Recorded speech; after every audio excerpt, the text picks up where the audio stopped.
can't hear anything. Can you hear me, Ian? I can hear you, Rochelle, but I can't hear the meeting room. Yeah, neither can I. Good evening, everyone, and welcome to tonight's agenda forum on Wednesday, the 4th of June 2025 at 6 p.m. Just like to begin with our opening, which is Kaya Kardich Wajak Noongar Budja. The City of Swan acknowledges the traditional custodians of this region, the Wajak people of the Noongar Nation, and their continuing connection to the land, waters, and community. Just straight to read the disclaimer. The terms and conditions of entry into this meeting are posted at the entry of the public gallery, just as you came in, and members of the public are advised to read them prior to attending this meeting, and please abide by them. Tonight's attendance and apologies. We have myself, Councillor Johnson, who is attending online, Councillor Catalano, Councillor Singh is an apology, Councillor Bowman, Councillor Jones, Councillor McCulloch, Councillor Howlett, Councillor Henderson, and Councillor Zanino. And we also have Councillor Budovnik attending online. Can you both hear us? Yeah. Yes. Thank you.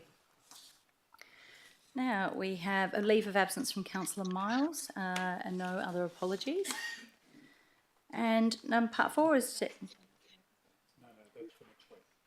declarations of financial and proximity interests and interests affecting impartiality. We have nil, and we have nil petitions for the evening. Yes, Councillor Howlett. Could you please go through, I remember at a meeting some months ago, it was raised that a councillor should potentially consider putting in an impartiality declaration if they've gone to visit a property, perhaps it's in the agenda item. So I'll just check could with you Ms. just Gio. give me some clarity on that, please?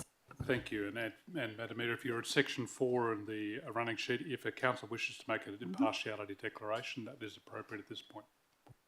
If you just want to hand that up to the CEO, if you're going to put one in after, thank you. So we move to part 6, which was reports and notices of motion, and 6.1, additional information from officers, we had nil, and 6.2 is deputations. In accordance with current procedures for public participation at agenda forums, all requests for in-person deputations were required by 6 p.m. on Tuesday, the 3rd of June 2025. All written deputations were to be received by 3 p.m. on Tuesday the 3rd of June 2025, and they were circulated with the preliminary agenda on Tuesday evening. So 14.2.2, which is the MRS Amendment 1141, North Ellenbrook East. Tonight we have in-person deputations, not in support of the officer's recommendation, and our first speaker is Ms. Ingrid Mulder. If you'd like to come up, thank you. And if you just turn the microphone button on there and just adjust the speaker for you, for the microphone, and you have 3 minutes. Madam Mayor, councillors, Mr. CEO, I do not support the agenda item 14.22 for the following reasons. On lot 8247 Sawpit Road, Bullsbrook, there is an ecologically sensitive mound spring and heritage listed trough and wetland, Barnard Springs. The wetland was re-evaluated by DBCA to a conservation category wetland in 2021. The spring has been included in the East Nangara Mound Spring Invertebrate Monitoring Program for DWER since 2018. The health of the spring and the diversity of macroinvertebrate is consistent with the other 4 mound springs in the study. DBCA commented to planning that the DSP and subsequent planning stages ensure the protection of the mound spring, including hydrological studies, to ensure the impacts on water quality and quantity are mitigated. On the EPA advice map, the wetland is marked as a reserve. My concern is for the high chance of hydrological impact on the springs and surrounding area. Modifying the natural terrain significantly impacts hydrology. I am particularly concerned about the undulating land to the west being levelled. Impacts from the west side of the spring from moving potentially chemically contaminated sand around on or from lot 10, which is being used as a turf farm. Changes in surface pressure from urbanisation, which can negatively impact springs and change the natural flow of surface water and impact the flow of groundwater. This can lead to reduced water levels and changes in water chemistry and connectivity of aquatic ecosystems. An increase or decrease in water levels and the effect on vegetation. Changes in water chemistry from the water runoff carrying potential pollutants. This is documented in a shallow groundwater study released in 2011 by the Department of Water at Edgerton Mound Spring in Ellenbrook, finding increased nitrogen, declining pH levels, increased nutrient levels, and elevated sulfate-chloride ratio likely due to urbanisation. All historic waterways should be retained. The planned subsoil drainage system for redirecting water will surely have a negative effect on the wetlands and springs. Can it be guaranteed that the spring will be unaffected by urbanisation? In a drying climate, all permanent water sources must be protected.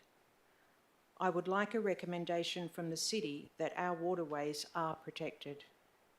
Thank you very much for this opportunity. Thank you very much, Ms Mulder, and she's also emailed a copy of that deputation to all councillors. I'll just ask if there's any questions from councillors for Ms Mulder. No? If not, you have her email address, so thank you very much for that deputation.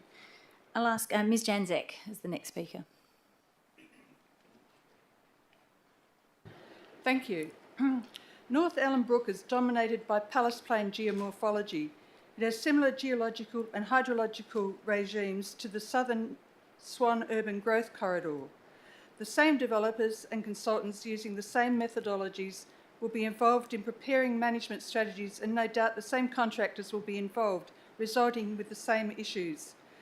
Rather than waiting for problems to arise, the city can use knowledge and data collected to date to avoid some of the more catastrophic results. We estimate that around 60,000 trees currently exist in 504 hectares of this MRS amendment, the majority being black cockatoo habitat. If any are to be retained, they need to be protected in a way which ensures survival. Ecological linkages along existing waterways and wetlands are good places to start, but they need to be protected, particularly conservation category wetlands like UFI 8926, the critically endangered cumulus springs that Ingrid just spoke about, and resource enhancement wetland UFI 12283. Restoring wetlands is a key factor in providing habitat and biota dispersal necessary to ensure our local biodiversity survives. Connections between high-value environmental assets such as the Twin Swamps and Ellenbrook Nature Reserve with more westerly sites are essential for the long-term survival of native fauna and the critically endangered western swamp tortoise that inhabits these areas. These reserves are in the front line of major bushfire events like the Wooroloo bushfires, and escape routes along with sanctuaries further west are essential for survival and repopulation of impacted habitat sites. Using wetlands as pseudo-drainage infrastructure will not ensure environmental qualities will be maintained, or where rehabilitation is required, allow for this to occur. Two major factors that will have serious impacts on the western swamp tortoise are breaching of acid sulfate soils, as has occurred in brooklands, and untreated storm and groundwater being discharged directly into waterways during the construction phase. Construction of end-use and stage drainage infrastructure is essential at the beginning of the project to ensure discharge entering the waterways is of requisite quantities and quality. Drainage infrastructure needs to be located outside of wetlands and waterways if they are to function as biodiversity habitats. To create the financial environment in which this could happen, new developments would need to be truly transit-orientated development with higher density residential around transport nodes, not the reckless urban sprawl currently plaguing areas like Brabham. This would then allow for smaller areas to be filled for development, requiring less resources and more locations for trees to be retained at natural ground level without the need for things like tree pits. It would be inspiring to see the city take the initiative and negotiate with the WAPC to change the way urban development is being provided in new areas. This is a good place to start because we know now the cost of the current methodology. This would be a good place to start recording trees and habitat types in accord with Councillor McCulloch's 2022 motion. Thank you. Thank you.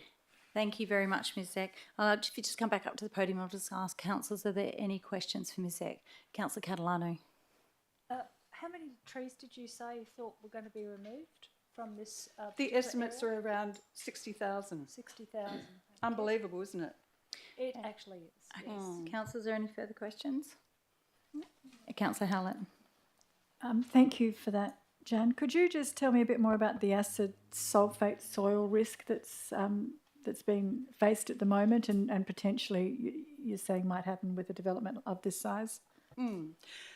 One of the problems is that if you breach the soils, which are supposedly around 3 metres below the ground level, and they occur under a lot of the wetland areas, then the iron sulfides that are exposed then react with water and air and create sulfuric acid.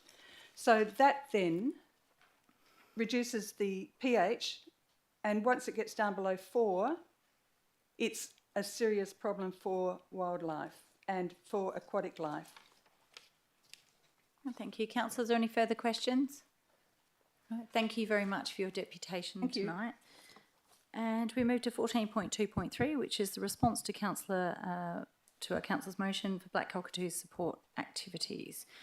In-person deputations not in support of the officer's recommendation is Mr Robert Bradbury. Good evening. Thank you, and you have 3 minutes. Good evening. I'm Rob Bradbury. I'm speaking on behalf of the groups represented by the Swan Communities Environmental Alliance. We would like to acknowledge the excellent content within the Black Cockatoo support activities document, and particularly the generous free contribution from Murdoch University with the Conservation Action Plan itself. However, the resolution to take action was passed by this council exactly 3 years ago this month. The issue here is an urgent crisis which is being addressed at a glacial rate. We've seen this before with the 2016 biodiversity strategy, which also had excellent content, but it lacked meaningful deliveries, timelines and funding, which ultimately caused the failure for it to deliver its goals for 9 years. We ask that the council recognise this is not the community simply asking the council to get on with it. The community is profoundly concerned with this issue and investing in helping to address it. There is considerable professional and subject matter expertise available, and we would be delighted to work constructively with the council to improve these outcomes and to actually achieve the goals set out in the document under consideration. We will be reaching out to Mr van der Linde, and we hope we can work together. With reference to 14.2.3 specifically, the response to the Black Cockatoo support motion, there is a lack of specifics. There are no areas identified for rehabilitation. There are no mature trees identified for management to avoid loss. The action plan from the university notes the issue of the cumulative impact of planning decisions 20 times in its 76 pages, yet there's no method proposed to demonstrate the planning decisions use accurate information and give appropriate consideration to environmental factors. The plan is described as best value in the short term. We dispute that. This is a long-term plan. The statutory implications state the city is required to give regard in our decision-making to the preservation of both species and habitat. It's been clearly demonstrated with previous action decisions they've not given sufficient consideration to environmental values espoused by the council. Clear actions need to be defined to address this. If we're to have meaningful change and improvement, we need to make meaningful change. In the financial implications sections, only 1 of 19 endorsed actions have any costing. This section has no costing, no planning, no timeline for 18 of the 19 proposed actions. We'll get around to the rest of it is not fit for endorsement. The recommendation includes that the council resolve to endorse the guiding actions arising from the Black Cockatoo Action Plan be incorporated through normal business planning and budget processes. The famous environmentalist Gerald Durrell coined the phrase paper protection more than 50 years ago. He warned that a law is in place, but without funding, is unenforceable and becomes meaningless. The cockatoos are running out of time for us to learn this obvious lesson. We have a decade's worth of proof that normal processes are failing to deliver the environmental actions expected by the councillors and residents.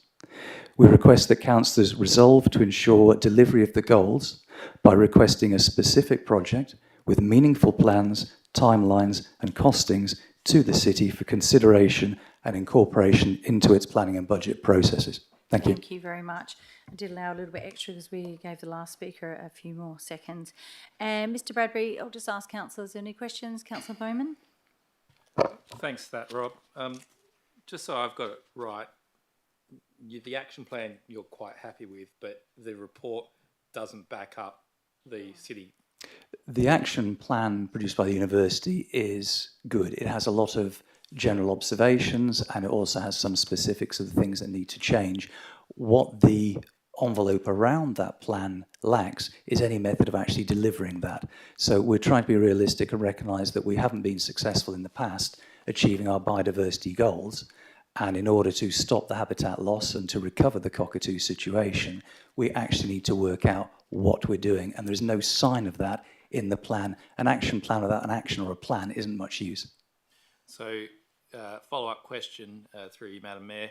If the recommendation was to have a timeline of adoption with a budget allocation, would that go some of the way to your concern?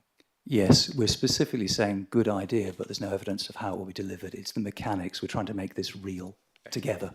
Thank you. Councillors, Councillor Howlett. Thank you for your deputation, Mr Bradbury. You said, when you were saying we would like to help address better outcomes, can you just define who we is, please? Certainly. The Swan Communities Environmental Alliance is a group of friends groups, residents associations, subject matter experts who have got together to have a more effective voice working with the council. We're seeing a lot of decisions are being defeated in detail. We're not being as effective as we would like to be to achieve the change that we feel is required. We're in the process of incorporating so that we're more formally recognised. We've been operating since the end of last year. Councillors, any further questions? Further Councillor question, please, Mayor. You said that the Carnaby's in particular were running out of time. Can you give me an indication of what that looks like? Certainly. The vast majority of the Carnaby's cockatoo population has already been lost and the population is ageing.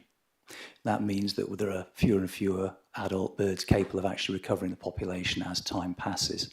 One of the things that we've done in the city of Swan around the vines is put in 6 nest boxes, 4 of which have already been visited by cockatoos investigating for nesting habitat.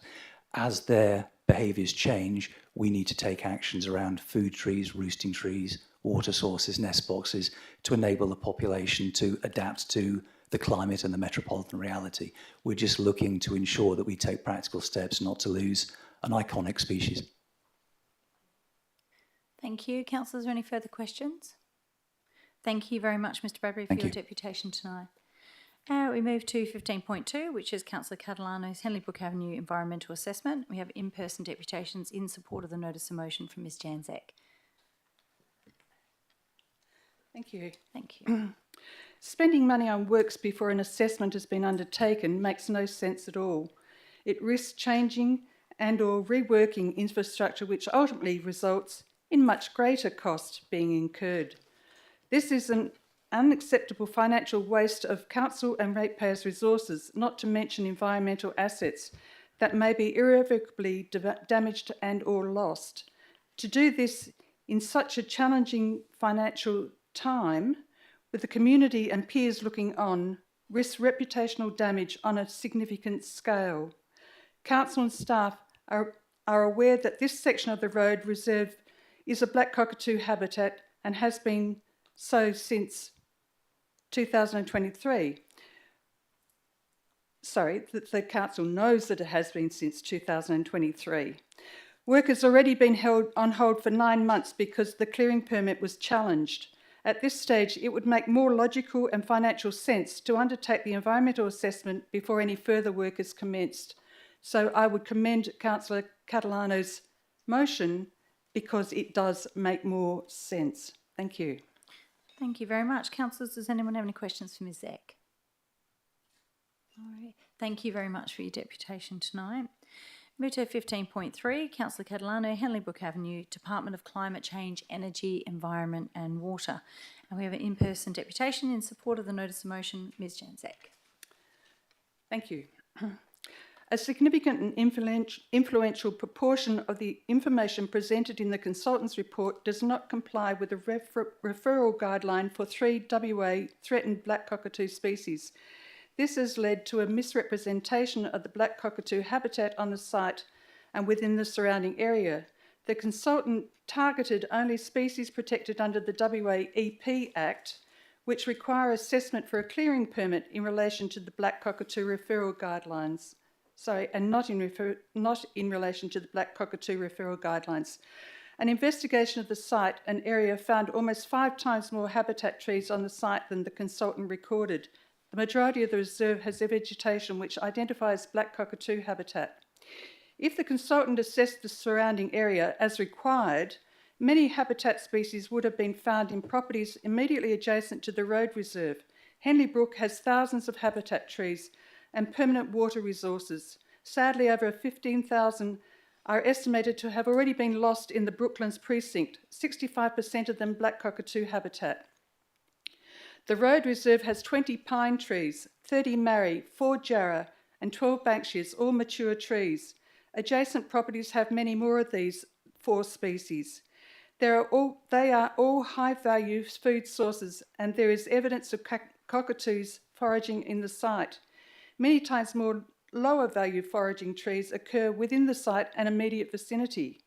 Carnabies have also been recorded breeding within Whiteman Park, and the road is within the 500 metre buffer of 2 night roost sites. 65 birds, which appear to be a large flock for forest redtails, were recorded in the closest roost. There is also evidence that the cockatoos use this site approaching permanent water and leaving en route to roost sites in the evening. For these reasons, this section of road has the highest score of 10 on the referral foraging scale for carnabies and an 8 for forest redtails. This is a highly significant habitat site for both species.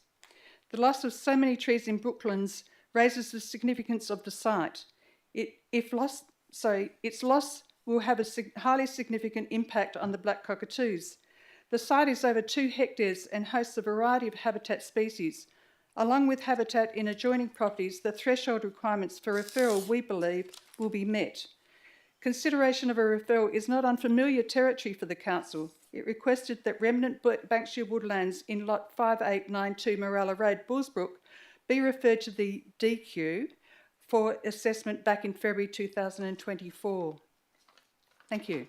Thank you very much, Ms Eck. I'll ask councillors, are there any questions for Ms Eck? Councillor Catalano. Thank you. So that was 15,000 trees just in Henley Brook alone, is it? Yes. Okay, all right. So the other question I've got is, so why do you believe the site meets the referral guidelines? The guidelines say for breeding, any loss of impact unknown, I can't even read this. Any loss of or impact upon known, suitable or potential nesting trees and the habitat around these trees is highly likely to require a referral to the Minister. Loss of any potential nesting habitat is likely to require a referral to the Minister. I won't read them all for you, or the requirements, but one of them is night roosting habitat. Removal of any part of a known night roosting site is likely to require referral to the Minister. The high quality native foraging habitat, loss of greater than or equal to 1 hectare of foraging habitat, scoring 5 to 10, using the foraging quality scoring tool is likely to require referral to the Minister. Foraging habitat quality is determined using the foraging quality tool and takes into account context, i.e. proximity of the impact site to important attributes, which is what I did when I told you, made my deputation. This site is highly significant. You may not think it, but for the black cockatoos it is. And I've got another question, and it was that the referral, you're talking about the referral to the federal EPBC. Apparently it's known as DQ. DQ, yeah. Okay, yeah, all right then. And Yeah, that's just wanted to clarify that from Yep, your speech. sure. Yep, thank you. Councillor Howlett. Thank you, Jan. You said in the beginning of the deputation that an investigation of the site, an investigation of the site showed there was 5 times more habitat than the other investigation. The consultants. The consultant's investigation. So my question is, how do you think that there can be such different results from a similar study or, an investigation? The difficulty, I think, is that the consultant, when they went to do their investigation, were only looking for trees that fit the bill for the clearing permit, which is native vegetation. They were not looking for black cockatoo habitat, which takes in a lot of non-endemic natives and also exotic plants. So they didn't count any of the pine trees. As I said, there are 20 on the site, mature pine trees, which we found foraging evidence from, and there are pine trees in neighbouring properties as well. So there's quite an extensive amount of foraging habitat there. Thank you. And so that makes me okay. So the foraging score is based on, well, obviously all of the trees that they're foraging from, native and non-native. It's not actually based on that. It's based on things like how far, whether they're within a buffer of a night roost tree, whether they're close to permanent water, whether they are close to roosting sites, and also the proximity to other foraging areas, because the black cockatoos, if they can move, the least they have to move from one site to another to accomplish their life support activities, the higher their body weight is for maintenance of breeding. Thank you. But obviously, it's like us with a supermarket. You go down there, and if you can buy everything fairly close, then you have to expend a lot less energy. So the same thing with the black cockatoos. Thank you. Councillor Catalano. The guidelines, when were they? These are specific guidelines that relate, a part of the kind of EPBC Act, kind of part of the Act, I guess, the statutory kind of. They're guidelines provisions. that are part of the That's right. EPBC Act. Yeah. And when did they come in? Do you remember? Do you know? For the black cockatoos? Yeah, because that's what we're talking about. I'm not sure about that because they have been rewritten, but the current ones were 2022. Okay. And the consultant went out and had a look at that site, and they obviously weren't referring to the guidelines because it was done before, was it? No, it wasn't done before as far as I know. Well, why didn't they refer to the guidelines? Because I think standard practice is you only look at the site, you only look at the footprint of where you're working, you don't look at the wider site or surrounding areas, which is why they missed the night roost sites. But invariably, consultants don't look outside of the site that's actually being where work is being intended. But isn't that one of the requirements of the guidelines? It definitely is. So, yes. Do you know when that consultant did that work? Off the top of my head, I can't remember. So 2023, the report was prepared. Well, that's the date on it. And I think they visited the site twice, but I suspect that it wasn't in the evening. There were no timelines there. But they haven't done it in accordance with the guidelines under the EPBC Act. No. A clearing permit is very simple, yes. isn't it? I mean, that just they actually address two completely different sets of criteria. Yeah, I mean, clearing permit, what do they address? What does that address? Endemic natives. So there would be anything that would have been found on the site as remnant vegetation. Okay, not looking at any kind of specific cockatoo habitat. No. Yeah, that's right. So that's what's missing, is the fact that the survey wasn't conducted in accordance with the with those EPBC guidelines. That's right. So there's a deficiency there. Okay. Yes. Are there any further questions for Ms. Eck? No. Thank you very much for your thank you. deputation. And now, councillors, just for the convenience of those in the gallery tonight, I'm going to change the order of the agenda just by bringing 6.3 forward for councillor questions, because we have the 2 in-person deputations on 16.2, which will be confidential. So that means that we go behind closed doors, and we might be behind closed doors for a little while. You're more than welcome to wait outside if you want to come back in, but the meeting will close after that. So questions from councillors relating to tonight's agenda items. Councillor Henderson. Okay, under 14.1.2, there's some issues that I have to do with rural areas for delegated authorities. What's the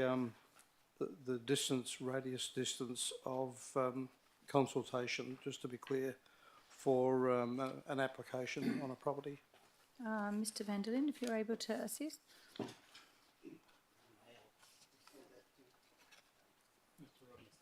Oh, thank you. Thank you, Madam Mayor. The deemed provisions of the local planning scheme regulations indicate a base of 200 metres. The local governments can increase that at their discretion. Often in rural areas where lots are a little bit larger in size, we will often increase the referral area to within 500 metres of a property boundary. Okay. Thank you, Madam Mayor. Perhaps Councillor Zanino and myself might come up with a way of dealing with that as an amendment. The other question is in regard to page 38. Under number 24, where it says function. What was that on, sorry? Page 38. What was the item? So it's delegation 24. Under where it says function, is the number 3 at the bottom there a typo?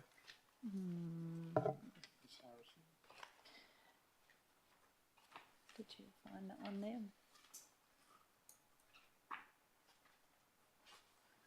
Just go to the page. Is that a typo? Yeah. Yes. Is yours working? Just pull it across. No, do you want to use this one? What can say? Yeah, I'll fix that. Okay, so we'll Yes, get that typo, removed yep. as part of what we do next week. And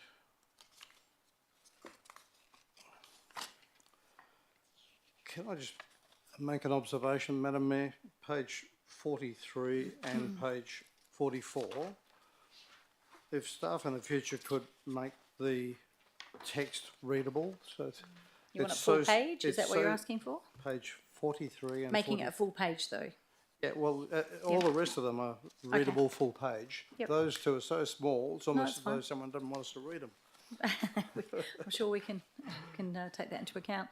And is there any further questions? Yes, the other one is on page 97.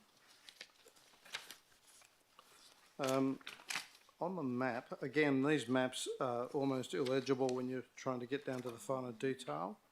And you know, I think if the public and councillors need to be able to look at detail, I would suggest that this needs to be improved. But A4 size, is that? well, just so it can be read. Okay. The text definition is too small. Oh, yeah, definitely. On page 97, however, where it says MRS amendment over the green area in the middle of the picture, is that also a typo? Should it be 1141? So it's got 1411 there. Is that how you read it? Also, on the bottom right of that, it also says 1411. Mr. van der Linde? Madam Mayor, looking at the title of the report, it's Amendment 1141. So, Councillor, you are correct. There's a typo there. Thank So you. that's just a correction for the minutes, I guess. Thank you. Okay, councillors, are there any other questions on the agenda items for staff? Councillor Howlett. Yeah. You'll be next. Thank you, Councillor Howlett. Thank you. My question is on item 14.2.1. I note, so my question is, on page 84, the EPA show that the land, noting that the land has been subject to potentially contaminating activity, brackets landfill. So my question is, if the land was zoned rural previously, how is it that we have allowed contaminated landfill on rural land? Mr. van der Linde? Madam Mayor, one will have to look at the history of the use of that site specifically. That must be historically what the land was used for prior to this becoming an industrial area. You would see that most of that land is covered by a Western Power easement. There's power lines over it, so it may relate to that, but I won't be able to tell you exactly what contamination is in there. We can have a look at it and see if we can find out and come back to you. Thank you. Further question, please. Is not disposal of contaminated soil subject to council permits?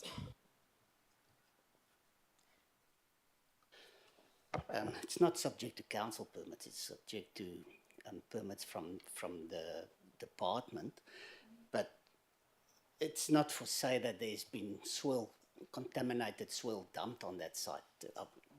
We need to find out what the source of the contamination is.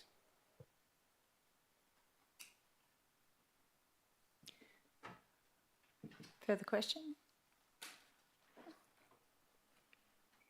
Is that something that we're going to do if we're going to be changing it to urban zone, considering rural to the urban zone, considering that it is stated in the EPA document here that noting that the land has been potentially subject to contaminating activity of landfill? Once the land's rezoned and the developer proposes some development on it, they will have to do detailed investigations on the soil, and if it is found to be contaminated, that will have to be addressed as part of that process. The fact that the land is subject to the Western Power easement shows that there's not a intensive development that will really be able to take place under those power lines. It will probably be storage of industrial equipment or so on, which is not a sensitive use specifically, so it will be easier to develop on contaminated land, but they will still have to address that contamination through that process. Thank you. And one further question. This is item 14.2.3. In the financial implications listed on page 143 for the one bird watering station per year is estimated to cost $12,000 per annum in purchase and installation. Referring back to page 139 at the top, it says under point A, part funding of $3,500 from the City of Swan and $500 from the North Swan Landcare for the purchase of the watering station for the Keat-Munga Brook. Just wondering if the value of the one that was installed back in at the initial one at Keat-Munga Brook was $4,000, and if we are looking at $12,000 ongoing for new ones to be employed, to be installed. Madam Mayor, the cost on the top of page 139 refers to the cost of the purchase of the station itself.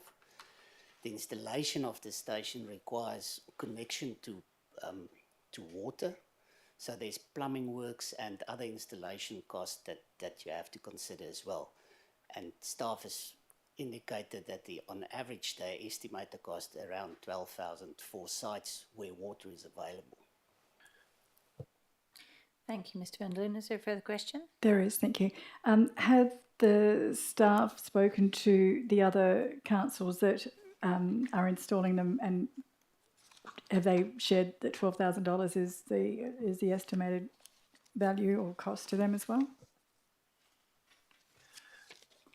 Not as far as I know. That's cost that they determined through the installation of the one on Kititmonga and the other one in Ballajura. Thank you very much. Councillors, is there any further questions? Oh, sorry, Deputy Mayor, you had a question?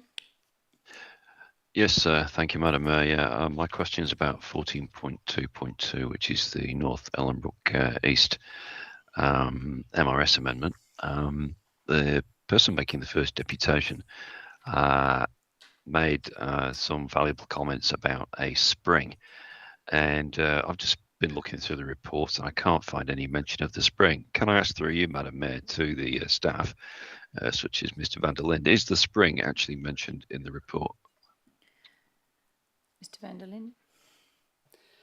The spring as such is not mentioned in the report, but it's considered in the report in the sense that the district structure plan that's been approved on the site identifies the spring, which is that site 3247, as a future local reserve. And in all the environmental work, it identified that site, and that was the reason why it was specifically so indicated on the district structure plan. In the MRS itself, that site is not identified as a regional reservation, although the EPA has indicated that that site and the other resource enhancement site to the southeast of the area needs to be considered at further stages of development. And it's for that reason that in our recommendation, we recommend that we ask the WAPC to include the resource enhancement wetland as a regional reservation as well. But the detail of the spring and the site around it will have to be addressed in further environmental studies at structure planning stage. All right. So I think my understanding there is that the spring is a detail that is too low level to be considered as an MRS amendment stage, but it's not going to get lost as we progress forward with this. Is that right? Yes, it won't be Okay. lost, but it has been identified already as Okay. a sensitive environmental area that needs to be addressed further. Okay, thank you. My next question really does follow on somewhat from what Councillor Henderson was saying earlier about the difficulty of reading some of these graphics in the report. So if you look at page 96, figure 2, North Ellenbrook East District Structure Plan, what I'm sure is a very detailed document has been pasted in as a pixelated JPEG type image, when really it should be pasted in as a vector graphics type image. Through you, Madam Mayor, can I ask the CEO if it's possible in future to insert vector graphics instead of pixelated JPEGs? Mr. CEO? Thank you, Madam Mayor. We can examine that. There's always some restrictions on formatted and formatting documents we have access to, but we can have a look at it. Thank you. That's all from me at this stage. Bowman? Thank you, Madam Mayor. And I've got a few. 14.1.1. Can staff confirm that we don't actually legally need to have a deputy member or deputy presiding member of an Audit Risk and Improvement Committee at the moment? Mr. CEO? Thank you. The new provisions come in effect that require us to have a member. So at the present time we don't, but we do after July. Okay. Further question? Yeah. After July, we have to have, do I hear that right? We have to have a deputy presiding member after July. That is my understanding, and that was the question I think you'd asked Councillor Bowman at the Audit Committee meeting when the Yeah, I governance wasn't manager happy was with the answer there as well.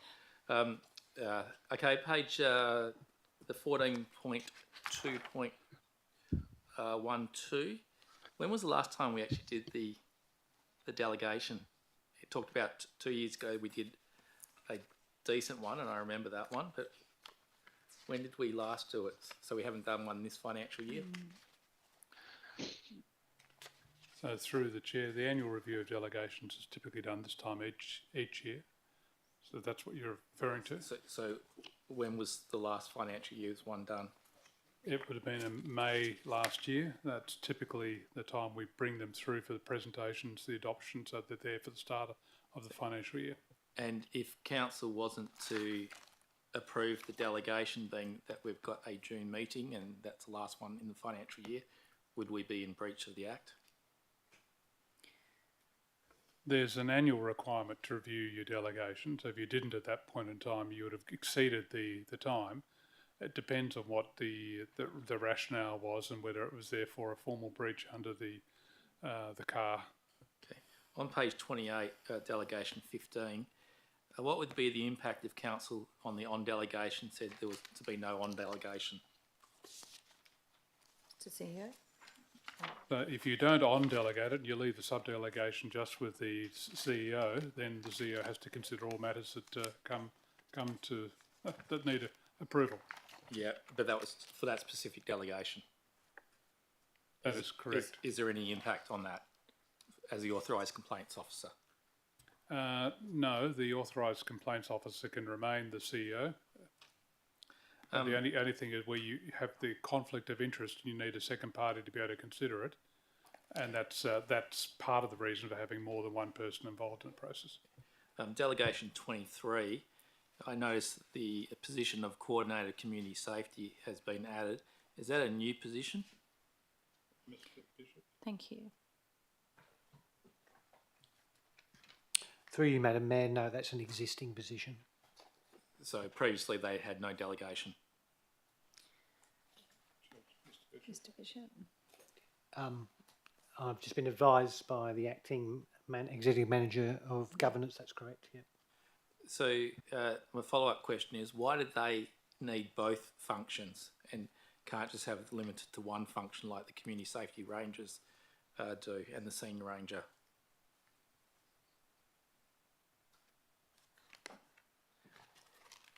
Through you, Madam Mayor, can you just clarify, you talk about 23? Yeah, Prosecutions Bushfire Act. So yourself and your manager, your delegations are limited to function 2 only, and you're wanting to have the coordinated community safety limited to function 2 only. Why do they need limited to function 2 only and can't be limited to function 1 only? Through you, Madam, I would have to take that on notice, Madam Mayor, but I'm happy to come back to council on that question. Madam Mayor, my next is on 14.2.3. In the officer's recommendation, they talk about that costings will incorporate with the relevant work plans and practices of the city through normal business planning and budget process. What sort of dollar amounts would that be each year? Mr. van der Linde. Madam, may I just confirm, is that in relation to the report on the cockatoos? Yes, that's correct. Those actions that are proposed as a result of the investigation that we've done are not actions that's a once-off action that you can plan and cost and just do. Those are actions that has to be embedded in the way our staff do their day-to-day business over a long period of time. So the cost of it will be ongoing forever. So to cost it as a once-off, apart from the installation of specific infrastructure items, the rest of those actions are really about how we do things in future. And that is why we have identified these as actions that need further work on having workshops with the relevant staff and work out how they can embed this in their day-to-day work, because it's actions that it's not an action that you do and it's done. It's repetitive actions over time, especially in a growth area. We will always have to implement those actions. So it's very difficult to put a dollar number on it. Okay. I'll follow up with a different question with staff later on that one. 14.4.1. The report on page 227 talks about the reduction in traffic. Was it done I noticed it was done at different times of the year, December and May. Why was it done at different times, and does that compare apples with apples? Mr. Coaten? The December one would have been part of our normal traffic count program. The one in May would have been done to get some traffic counts in time for doing this report to council. Okay. And remind me, please, with Arbor Drive and Brookmount, what's the road designed for? How many cars a day? Is it up to 6,000? Yes, I think that's correct. I don't have it in front of me. Okay. So, follow-up question on this one, Madam Mayor. I noticed in the officer's report in the recommendation that staff recommendation 3 will note they'll continue and monitor and may implement further LTMN devices. Given that both these roads maximum capacity is 6,000, and even with the reductions from their platforms, why are we waiting to consider further ones when we're still over 50% more than what the road capacity is? Mr. Coaten, thanks. Yeah, that's the recommendation from staff, is that it be monitored. Changes have also been made to the traffic signals as well, which have also making some improvements. So we would recommend that it be monitored. Further work has been identified, possible work has been identified in the traffic consultant study, but yeah, staff would recommend to wait and see what occurs. So, Madam Mayor, follow-up question with that. Of those identified other traffic management items, what of those are included in the draft budget that will be presented to us in a couple of weeks' time? Mr. Coaten? There aren't any included in the draft budget. Madam Mayor, my next is 14.5.6, and I'll go to page 357. If I look at community facilities, the budget was 100,000, and the revised budget is another 100,000. The reason being the budget is allocated as provisional budget for active requests. Do we not just spend the 100,000 and that's it? Why are we at the 11th of June going to be adding another 100,000 for reactive requests, and especially considering there's only 2.5 weeks left of the financial year to spend 100,000 when we've only spent 100,000 in 50 weeks? Mr. Coaten, please. That budget item is in place to address requests from community groups for facility alterations and additions. So they come in at all times during the year. We assess them on a regular basis. The budget is a nominal amount, and it is really driven by the amount of community requests. They're assessed against some criteria to determine if they're warranted or not, where they are warranted. We try to go ahead and proceed with the work as soon as possible. It certainly would be possible to wait until the following year's budget, and on occasions in years past we have done that, but then we've got negative feedback from groups that for simple projects, things that are very simple, it would be good for council to be able to be proactive and just get the work done. So that's why we operate like that. So how confident staff going to get $100,000 worth of reactive projects done in 2 weeks when it's taken 50 weeks to spend the other 100,000? Mr. Coaten? Or have we already spent it? Yeah, I'd have to look at the detail on that one and get back to Councillor Bowman. Madam Mayor, my next question is on page 358, which is the street tree residentials. The revised budget for this financial year is going from 1.586 to 2.056, and the requirements that is here is additional budget required for the winter 25 tree planting program. The costs received are higher than estimated. So again, is another 470,000 going to be spent in the next 2 weeks of street tree planting, or have we spent it, or is it next financial year? Mr. Coaten? Yeah, I'll have to look at the detail and provide an answer to that. Thank you. Further question? Yeah, I have, Madam Mayor. Madam Mayor, and my next is on 14.5.7. Is it uncommon to have a contract term for 33 months, and why 33 months? Mr. Coaten? Through you, Madam Mayor, it is uncommon.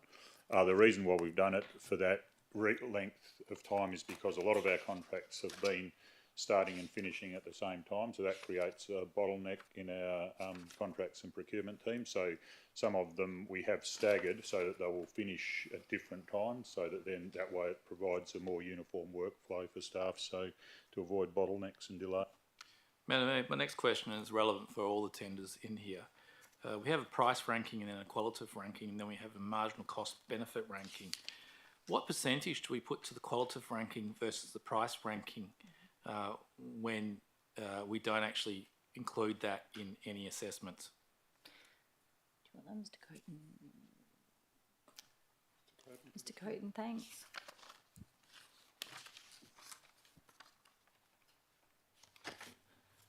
Sorry, through you, Madam Mayor. I'm just trying to bring it up on my screen. So maybe, Madam Mayor, if I was to jump to item 14.5.9, because in that one we've got quite a few tenderers. When we look at the price ranking for MNJ Electrical, the price ranking is 1, the qualitative ranking is 5, the marginal cost benefit ranking is 3. How do we work out that marginal cost benefit ranking? Mr. Coaten, thanks. Yeah, so to answer the earlier question before, the quality ranking is included in the report, which has got the weighted criteria for the for each criteria. The other cost is the marginal cost benefit ranking is the score of 1 divided by the other to get a unit of benefit.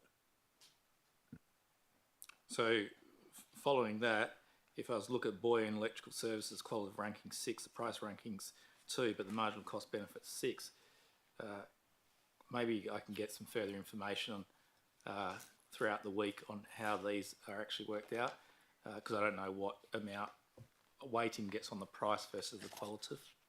If that's possible, thanks, Madam Mayor. Yep, Mr. Coaten said yes, so thank you. My next one is 14.5.9, the provisional electrical services. I didn't see in the report why there was a need to separate the 3 parts of the contract. Why is that? And we're not trying to avoid any requirements here by separating them, are we? Mr. Coaten? No, we're not.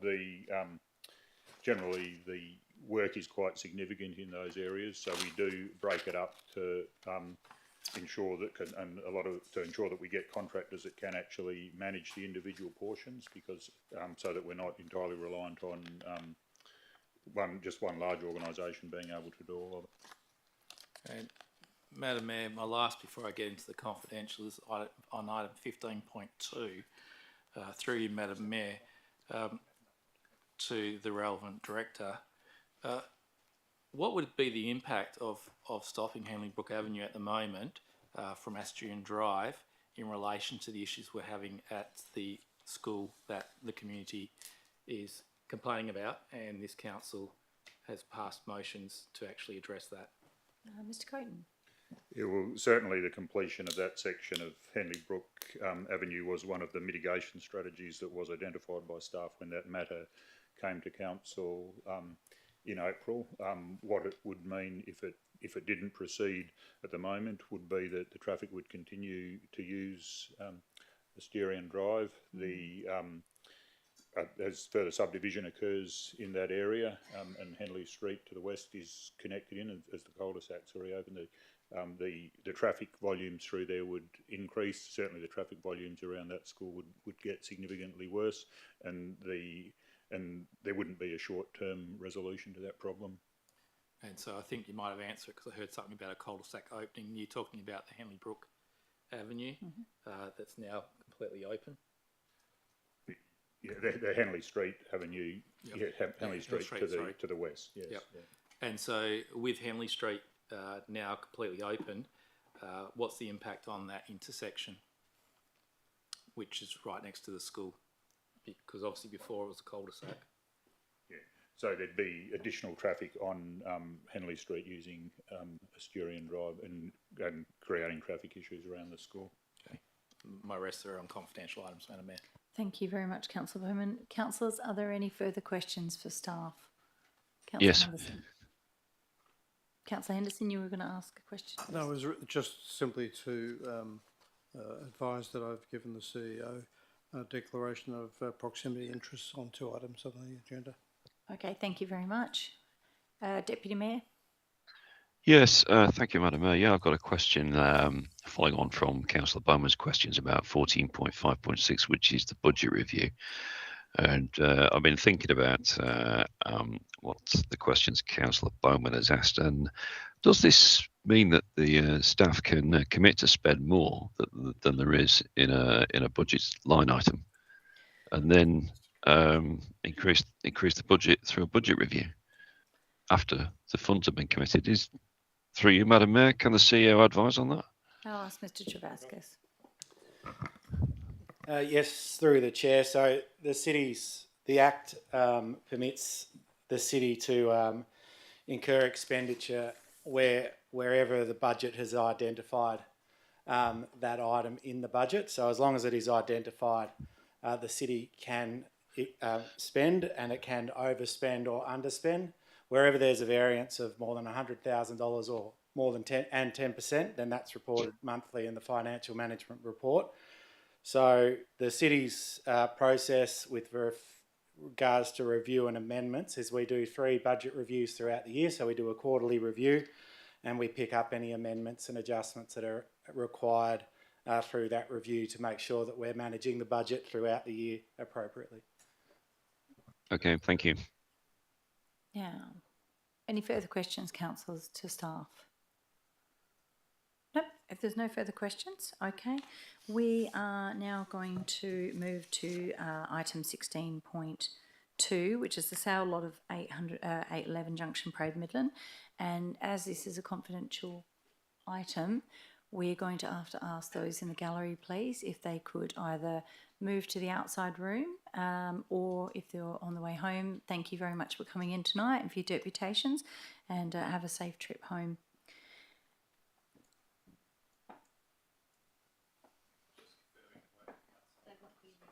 Move to the other room. Yeah, you know what I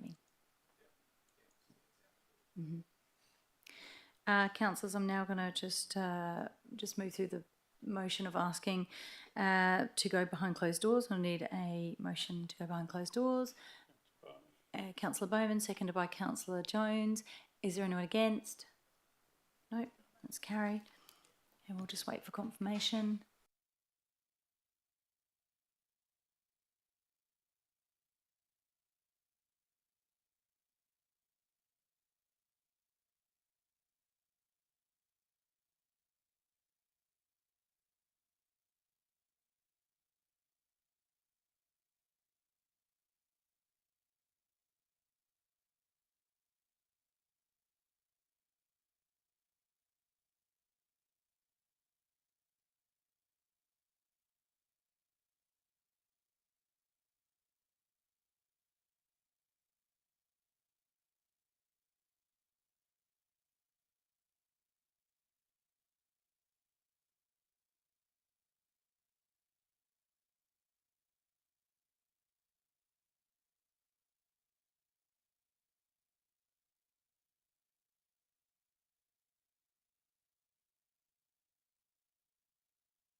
wait for the CEO. Oh. For those watching online, we've just come back from a confidential section and we've come back online and we are now going to close the meeting at 8:23. Thank you.